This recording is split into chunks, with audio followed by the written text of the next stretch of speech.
third graders. This week we are going to be drawing winter themed landscapes. But first, let's learn a little bit about what landscapes are. Now I know you guys know what landscapes are, but let's learn a little bit more about them.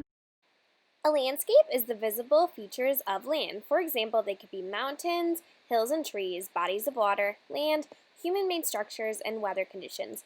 Artists began depicting landscapes in earnest when industrialization changed landscapes with population and sprawl in the 1800s.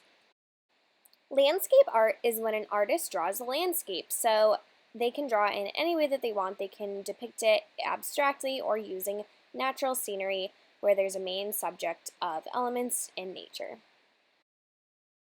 Some examples of landscapes are when we travel through the countryside and we see different scenery. Some examples of these are mountains, coastals, and flats. Aren't landscapes cool? I absolutely love drawing them, and I think you guys are going to have a lot of fun drawing them today too.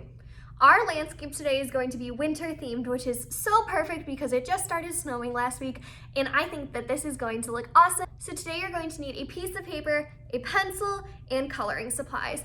Go ahead, get those things, and come on back. We're going on a trip in a big rocket ship, swimming through the sky, little Einstein. Hello, second and third graders. Today we're going to be drawing a winter landscape.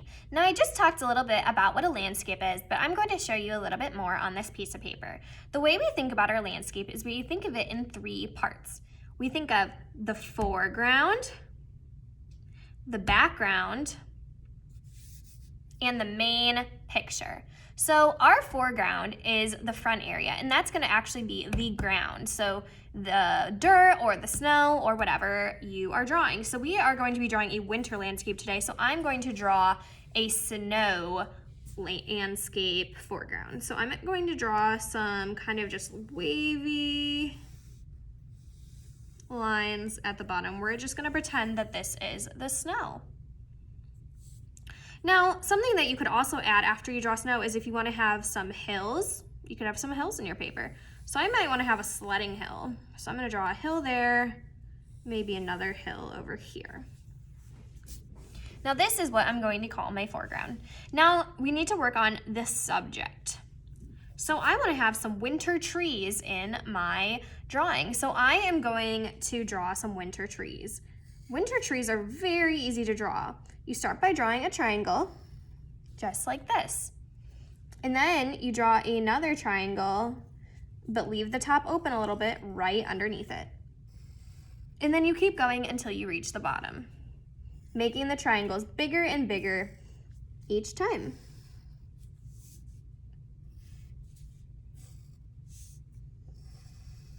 And I actually left a little bit of space so that I can do a little tree trunk at the bottom. Now I'm going to draw some more of these in different sizes.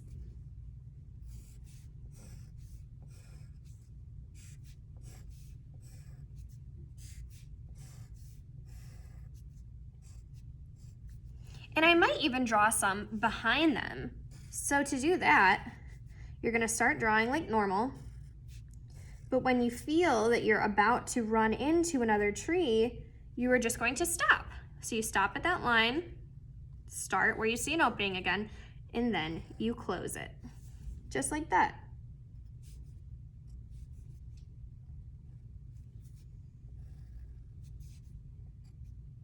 Now this tree looks like it's behind these two. I'm going to draw a couple more of these pretty, pretty trees.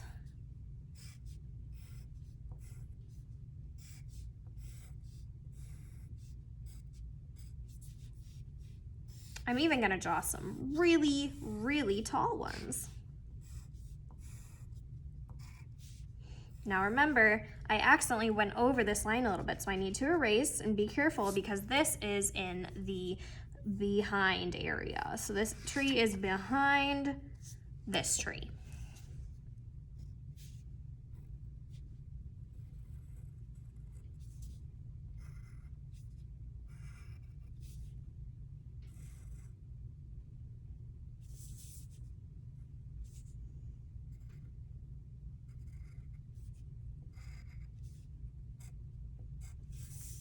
Now that's a nice tree. I'm gonna draw one more big tree over here. I'm gonna draw it even taller.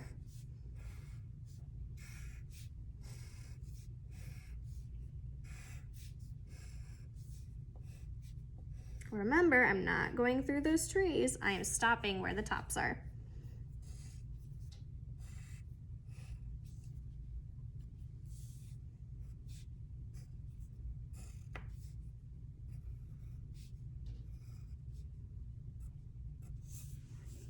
Now I have a nice tree area, so it's a little forest in my drawing.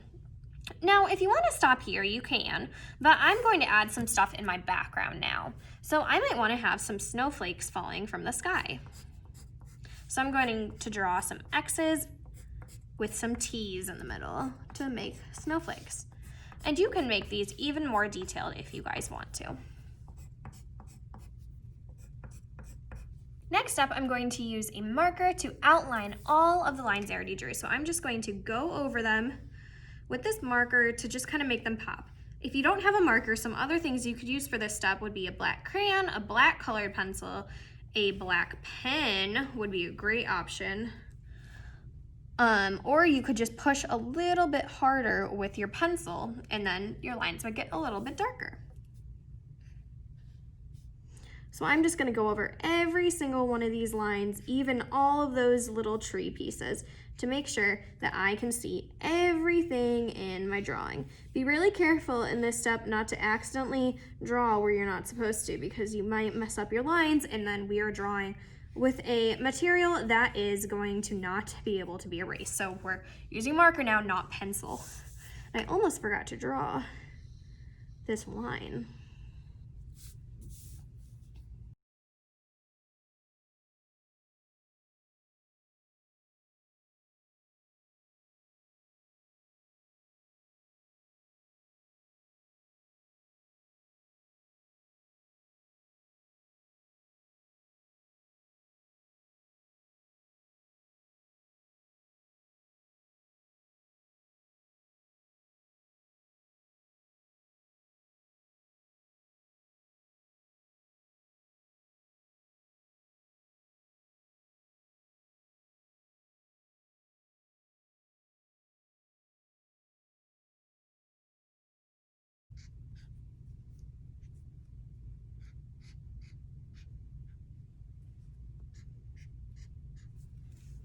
And now that looks like a really beautiful drawing.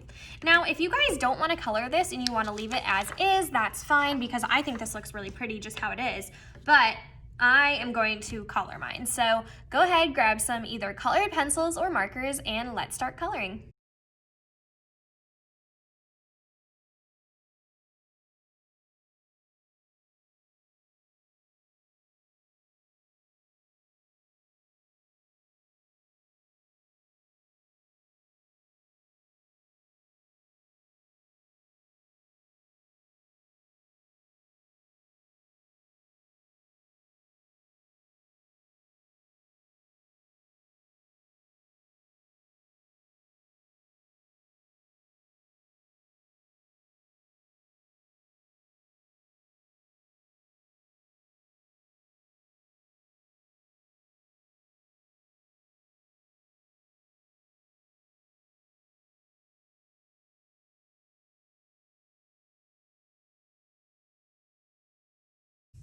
Okay, so I am now all done with my drawing. I really only used blue, green, and brown in my picture, but feel free to use other colors. You could draw a sunset or a sunrise in the background using yellows and oranges and reds and pinks and purples. It is really up to you how you finish creating this. I hope you guys had a wonderful time in art class today, and I can't wait to see how your projects turned out. Hi again, 2nd and 3rd graders. I hope you had a wonderful time today in art class. Please make sure to push turn in on the Google Classroom and you will be all set for this week. I hope you guys have a wonderful weekend and I can't wait to see you again next week. Bye everyone.